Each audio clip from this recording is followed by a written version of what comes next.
Hey, everybody, this is Bill from the Bill Heenan team at William Ravis Real Estate. Welcome to any new subscribers or new visitors to our channel, and welcome back to anybody that's been here before. Today, I wanted to give a little local real estate market update in the great state of Connecticut, Southeastern Connecticut to be very specifically. We're located on the edge between New London County and Middlesex County. Our office is actually in New London County, and you can see I've got a bunch of mumbo jumbo behind me, and one of the indicators that I like to pay a lot of attention to is what I call, or what we call, the absorption rate. And the absorption rate basically says, how many homes do we have on the market based on how many homes have sold in any given time. And I like to use the 60-day mark as that given time, because then I can include pending homes, right? So if I look at something for 60 days, I know that things that have pended are going to probably close within that 60-day block, and it gives me a great understanding of what's going on in our local market. So I use that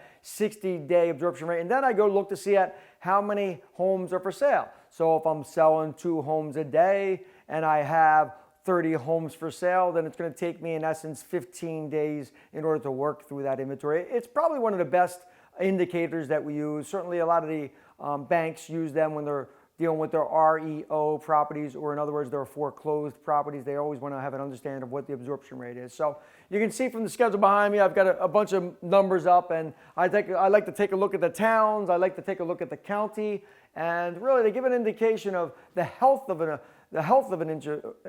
absorption rate. Like if you're below 45 days, you're really favoring the seller side. If you're above 45 days and heading towards 60 days, you're starting to favor the buyer side. 45 days being kind of the rub and being that balanced market. And it's been a while since we've been in this seller's market. And certainly the market is starting to shift as the Federal Reserve is trying to do in order to slow down our entire economy and keep us out of a recession per se.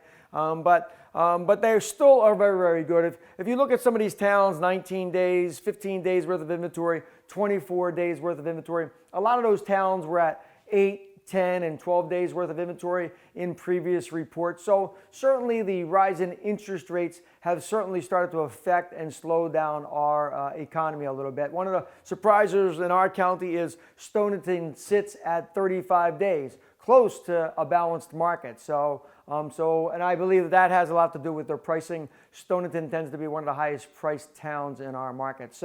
But if you look at the counties, the county in its entirety, New London County is at 21 days and Middlesex County is at 22 days. So that's still a very strong seller's market at this point, and nowhere near a balanced or a buyer's market at this point. But our average sales price is about $350,000, and that's kind of the rub here, and why we're still in a pretty good, healthy scenario for any seller at this point. Because at $350,000, if you were to put 20% down, most of our buyers have been able to absorb the interest rate climb.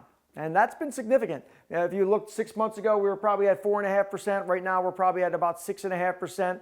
And we've got several more increases to go before the end of the year. But right now, we're sitting at 6.5%. And if you project through the numbers and talk about the qualifications of any given buyer in order to buy that $350,000 house with 20% down, they'd have to be earning somewhere around $68,000 a year when you're just talking about the mortgage payment, the front end, as we describe it, the front end ratio. Our median household income is about $73,000. So that gives you, that's the rub. Like our buying market has the ability and has had the ability to absorb the rate increases. The prices have stopped moving up. We all know that. They're kind of holding where they are. Some towns are still seeing a little bit of activity as far as multiple offers, but most towns have slowed down significantly on the multiple offers. There generally is several buyers for any given house, a good listing, but it's nothing like it was 6 months ago or 12 months ago.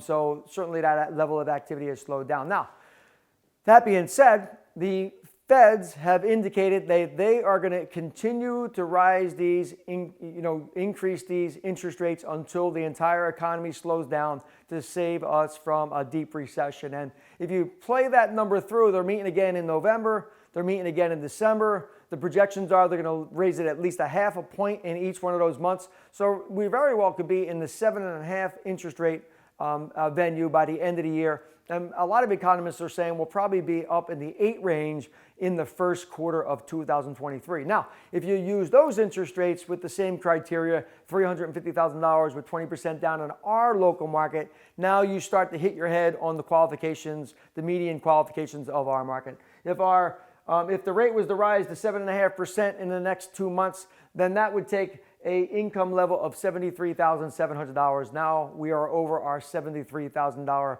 median level, and we are going to slow down significantly at that point. And if we go into the 8 and the 8.5 range the first quarter of next year, then we're going to see a significant slowdown. So the shift has begun. So, but if you're a seller, the prices are still very, very good. The best pricing that we've experienced in my 30-year career, and the prices aren't falling.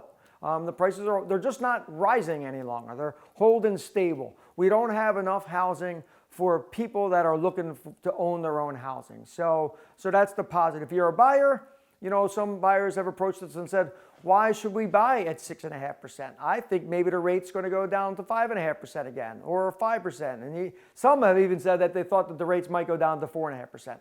I'm here to say that I don't believe that any time in the near future are we ever approaching a 4.5% interest rate. If you look at the history of rates during any given long length block of time, a good healthy indication of a market is somewhere around 7 to 8%. So on the interest rates, that's a healthy climate. So that being said, sure, you can take that gamble and hope that the rates fall, but I think you're better off purchasing in the rate climate that you're in, 6.5%, because there's always the back door of refinancing that rate. If you buy a house today at 6.5% and next year the rates go back down to 4.5%, you could spend $3,000 and refinance that rate and get back into that 4.5% rate. Or you can roll the dice and hope that they don't go up to 8%. Because if they go up to 8%, over the 6.5% we're at now, you've just cost yourself $150,000 in interest in the 30-year mortgage schedule. I said that right, $150,000. If I'm a buyer, $150,000, roll the dice, or $3,000, I have the opportunity to refi at any given time. So I would urge any buyer that's thinking about buying right now and is waiting to see whether or not the rates are going to move down, that is not the best game plan. So once again, if you like what you heard here today, please hit that big fat red subscribe button on the lower right-hand corner of your screen. You can always reach out to me directly on my cell phone at 860-460-8053. If you want us to cover some other topics, you can drop those into the comments below, and we'll try to get them in the near future. Or you can always visit us on our website at www.billheenan.net. And remember, in today's market, it takes a team to win.